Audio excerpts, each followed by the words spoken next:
Hello चैम्स। चलिए, तो आज हम लोग एक और लेक्चर लेके आए हैं और ये लेक्चर उसी सीरीज़ का सेकेंड पार्ट है। हम लोग रिप्रोडक्शन के टॉपिक को उठा के रखे हैं और रिप्रोडक्शन में हम लोग पढ़ रहे हैं किसका, रिप्रोडक्शन इन फ्लावरिंग प्लांट्स, और ये इसका सेकेंड लेक्चर है। सेकेंड लेक्चर में देखिए हम लोग क्या क्या कवर करेंगे। सेकेंड लेक्चर में हम लोग कवर करेंगे पार्ट ऑफ फ्लावर, और सेकेंड हम लोग कवर करेंगे लाइफ साइकिल ऑफ एंजियोस्पर्म।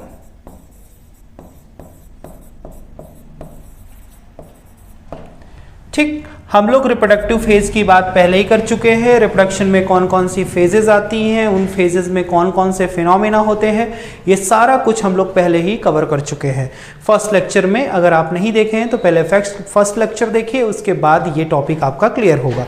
चलिए हम देखते हैं रिप्रोडक्शन में जो मेन पार्ट है जो रिप्रोडक्शन में पार्टिसिपेट करता है वो कौन सा है, फ्लावर है।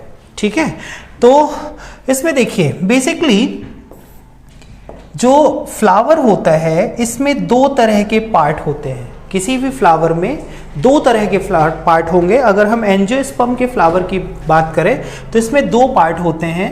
फर्स्ट पार्ट होता है बेटा एसेसरी पार्ट, एसेसरी पार्ट। और एसेसरी पार्ट में हम किसको किसको देखते हैं, एसेसरी पार्ट में हम दो को देखते हैं। कौन कौन सा, कैलिक्स और कोरोला। ठीक है, अब देखिए कैलिक्स जो होता है ये फोटोसिंथेटिक पार्ट होता है, कोरोला जो होता है और ये क्या होता है, ये एक फ्रेगनेंस और कलरफुल पार्ट होता है जिसमें एक फ्रेगनेंस आती है और इसी फ्रेगनेंस और इसी कलर की वजह से जो इंसेक्ट्स हैं वो इधर अट्रैक्ट होते हैं और पॉलिनेशन को कराते हैं। ठीक है, तो ये दोनों पार्ट डायरेक्टली इन्वॉल्व नहीं होते रिप्रोडक्शन में, बल्कि क्या होते हैं, ये इनडायरेक्टली इन्वॉल्व होते हैं। ठीक है, तो अगर हम फ्लावर के पार्ट को देखें तो बेटा ये थैलेमस होता है जो एक स्टेज होता है और इसी स्टेज में फ्लावर क्या होता है, डेवलप करता है। यहां पे अगर हम देखें तो हम ग्रीन से बना के आपको दिखा रहे हैं, ये जो पार्ट है ये कैलिक्स का पार्ट है। ये कैलिक्स है जिसको हम लोग सेपल्स बोलते हैं। यूनिट को हम क्या बोलेंगे, सेपल्स बोलेंगे। इसी के ऊपर कलरफुल पार्ट होगा, इसको हम क्या बोलेंगे, कोरोला बोलेंगे। ये कलरफुल पार्ट है, इसको हम कोरोला बोलेंगे और इसकी एक यूनिट को हम बोलेंगे पेटल या पेटल्स। ठीक है, ये बात आपकी क्लियर हुई। अब आगे बढ़ते हैं। इसमें जो रिप्रोडक्टिव पार्ट होता है, रिप्रोडक्टिव पार्ट, ये रिप्रोडक्टिव पार्ट इसमें दो होते हैं। कौन कौन से होते हैं बेटा, एक होता है एंड्रोसियम जिसको हम लोग स्टैमेन भी बोलते हैं, और दूसरा होता है गाइनोसियम जिसको हम लोग पिस्टिल बोलते हैं। ठीक, एंड्रोसियम एंड गाइनोसियम। तो चलिए देखते हैं कौन सा एंड्रोसियम है, कौन सा गाइनोसियम है।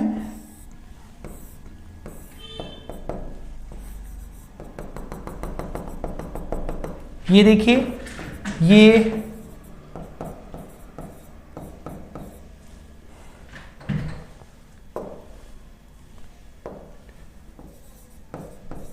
एंड्रोसियम, गाइनोसियम है और इसी के अराउंड क्या मिलेगा, एंड्रोसियम मिलेगा। ये एंड्रोसियम है, एंड्रोसियम।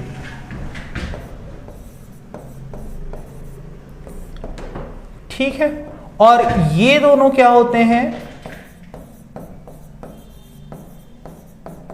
रिप्रोडक्टिव पार्ट्स होते हैं। ठीक ठीक है। तो बेसिकली हमें क्या करना है, रिप्रोडक्टिव पार्ट के स्ट्रक्चर्स को पढ़ना है और रिप्रोडक्टिव पार्ट्स में होने वाले फिनोमेना को हम आगे कवर करेंगे। तो रिप्रोडक्टिव पार्ट में हम बेसिकली सबसे पहले किसको कवर करेंगे, सबसे पहले कवर करेंगे एंड्रोसियम को, और उसके बाद हम किसको कवर करेंगे, गायनोसियम को कवर करेंगे। ये आपको अगले लेक्चर में मिलेगा जिसमें हम लोग इसका डिटेल स्टडी करेंगे। ठीक है, मैं पहले ही आपको बता चुका हूं कि सारे पार्ट कोडेड होंगे और एक के बाद एक मिलेंगे। मेरी एक बात हमेशा याद रखिएगा, किसी भी चीज़ की स्टडी आपको उतना करना है जितना आपके लिए फ्रूटफुल है। जरूरी नहीं है कि आप इतनी स्टडी कर लें कि आपके आगे के जो टॉपिक हैं वो इन्फ्लुएंस हो जाएं और उनमें आपको स्टडी करने का बेहतर टाइम ना मिल पाए। ठीक है, तो इनका जो डिटेल है उसको हम क्या करेंगे, नेक्स्ट पार्ट में कवर करेंगे। अभी हम लोग ये देखते हैं कि ये जो एंड्रोसियम है, ये जो गायनोसियम है, ये जो रिप्रोडक्टिव पार्ट्स हैं, ये किस तरह से पार्टिसिपेट करते हैं किसमें, किसी भी एंजियोस्पर्म के लाइफ साइकिल में। तो हमारा जो टॉपिक है, ये नेक्स्ट टॉपिक हमारा है लाइफ साइकिल ऑफ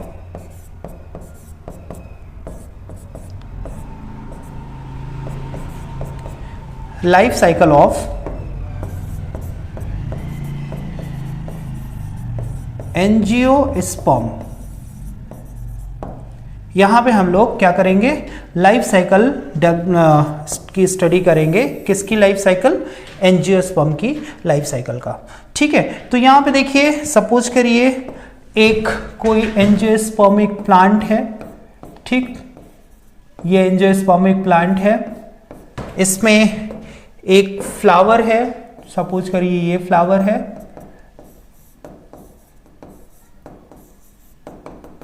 ये फ्लावर है।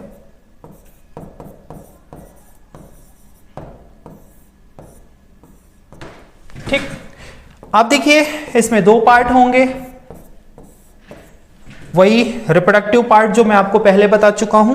ठीक है, और ये कौन कौन से रिप्रोडक्टिव पार्ट होंगे, एक होगा बेटा एंड्रोसियम और दूसरा गायनोसियम। एंड्रोसियम को हम लोग मेल पार्ट कंसीडर करते हैं, गायनोसियम को हम लोग फीमेल पार्ट कंसीडर करते हैं। आप देखिए क्या होगा, इसी में होगा gametogenesis.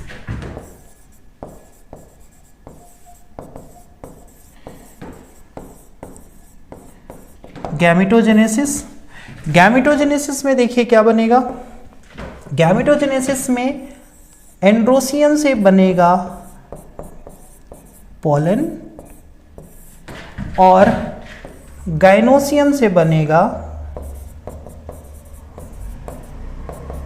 Embryo sac. Embryo sac में हम बेसिकली कंसीडर करेंगे किसको, एग सेल को कंसीडर करेंगे। क्लियर, अब देखिए क्या है नेक्स्ट, इन दोनों पार्ट्स में क्या होगा, फर्टिलाइजेशन की प्रोसेस होगी।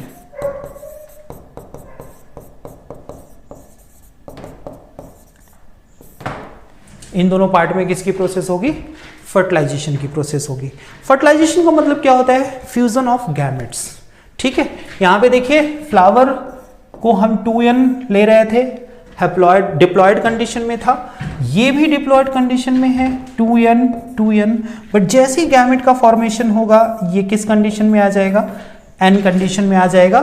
फर्टिलाइजेशन होगा और फर्टिलाइजेशन के बाद बनेगा जाइगोट, और जाइगोट भी 2n कंडीशन में होगा। इट मीन्स यहां पे देखिए क्या हो रहा है, हैप्लॉइड कंडीशन से डिप्लॉयड कंडीशन आ रही है, ठीक, सॉरी, डिप्लॉयड से हैप्लॉइड कंडीशन आ रही है, और फिर हैप्लॉइड से फ्यूजन के बाद फिर से कौन सी कंडीशन आ रही है, डिप्लॉयड कंडीशन आ रही है। अब यहां पे देखिए क्या होगा, जाइगोट डेवलप होगा एम्ब्रियो में, ठीक, और एम्ब्रियो और पूरे फ्लावर के पार्ट से दो चीज का डेवलपमेंट होगा। किसका होगा, एक आउटर स्ट्रक्चर बनेगा जिसको हम बोलेंगे फ्रूट, क्योंकि हम एंजियोस्पर्म की बात कर रहे हैं, और इसके अंदर होगा क्या, सीड। अब देखिए सीड में क्या होगा, जर्मिनेशन की प्रोसेस होगी,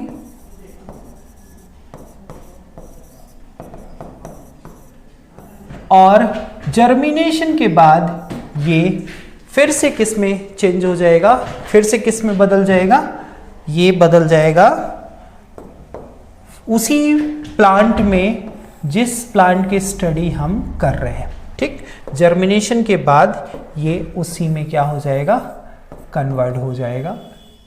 ये देखिए, ठीक, तो आप देख पा रहे होंगे कि डिप्लॉयड से हैप्लॉयड कंडीशन आ रही है, हैप्लॉयड का फ्यूजन हो रहा है अनदर डिप्लॉयड कंडीशन, ये भी डिप्लॉयड कंडीशन है, यहां पे सीड भी डिप्लॉयड है, और डिप्लॉयड से ही क्या आ रहा है, फिर से डिप्लॉयड स्ट्रक्चर आ रहा है। ठीक, और फिर से ये डिप्लॉयड स्ट्रक्चर हैप्लॉयड में कन्वर्ट होगा। तो ये ओवरऑल क्या है बेटा, ये ओवरऑल लाइफ साइकिल है किसका, एंजियोस्पर्मिक प्लांट का। तो अब देखिए हम लोग फर्दर स्टडी क्या करेंगे, हम लोग फर्दर स्टडी कैसे करेंगे, नेक्स्ट लेक्चर में हम लोग इसको कैसे देखेंगे, इस चीज को थोड़ा सा ध्यान दीजिएगा। हम लोग एंड्रोसियम के स्ट्रक्चर को देखेंगे, ओवरऑल स्ट्रक्चर ऑफ एंड्रोसियम, और फिर हम देखेंगे यहां पे गैमेटोजेनेसिस, जिसको हम बोलते हैं मेगा स्पोरोजेनेसिस।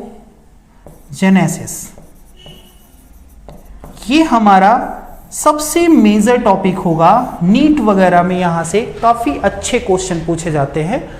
किसमें, सॉरी यहां पे थोड़ा सा डाउट हो गया, मेगा स्पोरोजेनेसिस नहीं, पोलन बनेगा तो पोलन में क्या आएगा, माइक्रोस्पोरोजेनेसिस। क्लियर, ठीक है, यहां पे क्या होगा, माइक्रोस्पोरोजेनेसिस।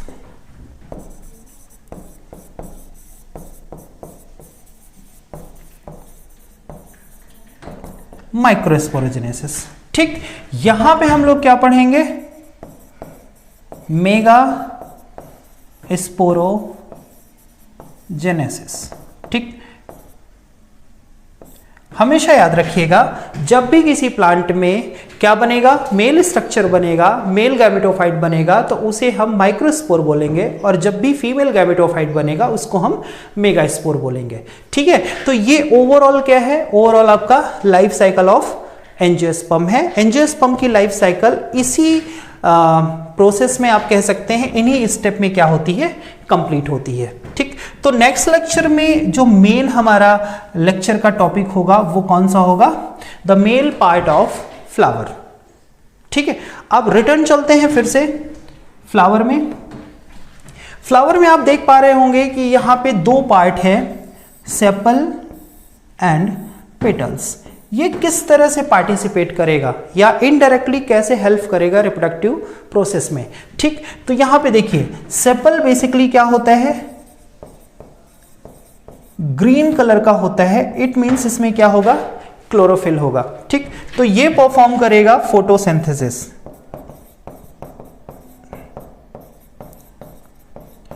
और फोटोसिंथेसिस की वजह से ये फूड का फॉर्मेशन करेगा और फ्लावर के पार्ट्स को फूड प्रोवाइड कराएगा। ठीक, अब अगर हम बात करें पेटल्स की, तो पेटल्स में क्या होते हैं, पेटल्स कलरफुल होते हैं, और कलरफुल होने के साथ साथ इसमें एक फ्रेगनेंस होती है। ठीक है, और ये जो फ्रेगनेंस होती है और कलर होता है, ये क्या करते हैं, इंसेक्ट को अपनी तरफ अट्रैक्ट करते हैं, जिससे क्रॉस पॉलिनेशन हो पाता है। ठीक है, आगे चल के हम लोग पढ़ेंगे पॉलिनेशन वगैरह। देखिए पॉलिनेशन में एक चीज होती है जिसको हम बोलते हैं अट्रैक्टेंट, अट्रैक्टेंट बोलते हैं। ठीक है, अब अट्रैक्टेंट क्या होता है, एक ऐसा सब्सटेंस या ऐसा कलर या ऐसी फ्रेगनेंस जो एंटेमोगैमी के लिए, इट मींस एंटेमोफिली के लिए, इट मींस इंसेक्ट से होने वाले पॉलिनेशन के लिए इंसेक्ट को अपनी तरफ अट्रैक्ट करे। और यहां पे वो काम कौन करता है, पेटल्स का कलर और पेटल्स के फ्रेगनेंस। ठीक, अब अगर पॉलिनेशन नहीं होगा तो रिप्रोडक्शन की प्रोसेस आगे नहीं बढ़ेगी। इसीलिए क्या होता है, पॉलिनेशन के लिए पेटल्स बहुत ही इंपॉर्टेंट होते हैं, और इसीलिए इनको हम क्या कहते हैं, एसेसरी पार्ट बोलते हैं। कौन से पार्ट बोलते हैं, एसेसरी पार्ट बोलते हैं। ठीक है, तो इसका आप एक स्क्रीनशॉट लीजिए और अपनी नोट्स में फ्लावर के स्ट्रक्चर को बना के रखिएगा। इसको थोड़ा थोड़ा सा आपको क्या करना है, डिटेल कर लेना है। ठीक है, आई होप आपने ले लिया होगा स्क्रीनशॉट। आगे देखिए नेक्स्ट वाला ये लाइफ साइकिल है। लाइफ साइकिल का भी आप क्या करेंगे, एक स्क्रीनशॉट ले लेंगे। इसको डिटेल करने की जरूरत नहीं है क्योंकि इसका डिटेल मैं 11th NCERT का जो लेक्चर का सीरीज है उसमें मैं आपको दूंगा। ठीक है, आई नो दैट कि वीडियो थोड़ा लेट होती है, लेक्चर्स की वजह से कई लेक्चर्स होते हैं तो काफ़ी हैक्टिक शेड्यूल रहता है, तो मैं वीडियो आपको नहीं दे पाता हूं, बट कोशिश करूंगा कि धीरे धीरे आपको वीडियोस मिल सके। ठीक है, तो फिर हम लोग नेक्स्ट पार्ट में मिलेंगे और नेक्स्ट पार्ट में हम लोग किसको कवर करेंगे, एंड्रोसियम को कवर करेंगे, यानी मेल पार्ट ऑफ फ्लावर को कवर करेंगे। ठीक है, तो आशा करता हूँ आपको वीडियो मिल रही होगी, है ना, आप अवेयर होंगे इस चीज़ के लिए और साथ ही साथ ये आपके लिए हेल्पफुल भी होगी। ठीक है, तो अपनी स्टडी को कंटिन्यू रखिए, मिलते हैं नेक्स्ट वीडियो में, तब तक के लिए थैंक यू सो मच।